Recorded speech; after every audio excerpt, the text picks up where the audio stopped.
Kemudian program makan bergizi, Kepala Badan Gizi Nasional dan semua KL untuk siapkan segera kita mulai dengan bergerak cepat, tepat sasaran, terukur, tapi jangan takut dengan kesulitan. Saya masih mendengar beberapa tokoh meragukan kemampuan kita untuk laksanakan itu. Saya tidak katakan bahwa ini bisa selesai dalam 1 minggu, 2 minggu, atau 3 bulan. Tidak ada di antara kita yang punya tongkat Nabi Sulaiman. Tapi kita bisa berhitung, kita bisa mengelola, kita bisa alokasi dana, kita bisa kerahkan sumber daya. Dan kita akan mencapai target yang kita tentukan. Saya hakul yakin, saya pertaruhkan kepemimpinan saya. Bagi saya, makan bergizi untuk anak-anak dan ibu hamil ini adalah strategik.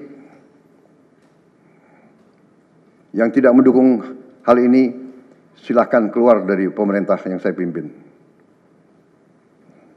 Kita satu tim, harus yakin semuanya.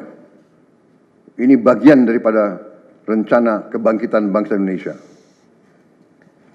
Dan sesudah itu, tentunya yang saya katakan pendidikan sangat mutlak. Saya sudah panggil Menteri Pendidikan Tinggi, Sains dan Teknologi dan Menteri Pendidikan Dasar Menengah.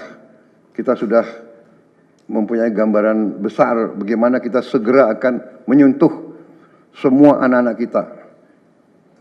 Kita akan gunakan teknologi untuk mempercepat membawa pendidikan kepada anak-anak kita.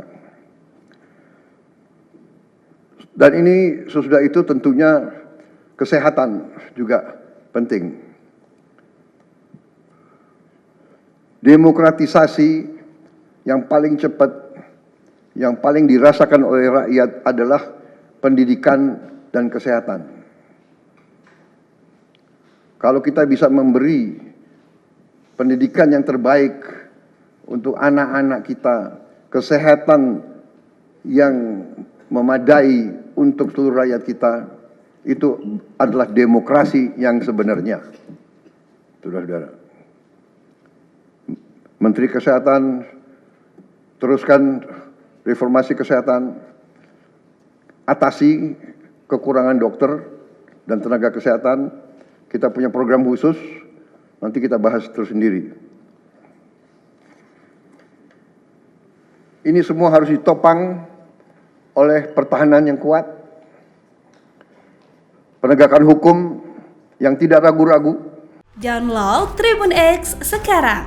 Menghadirkan lokal menjadi Indonesia.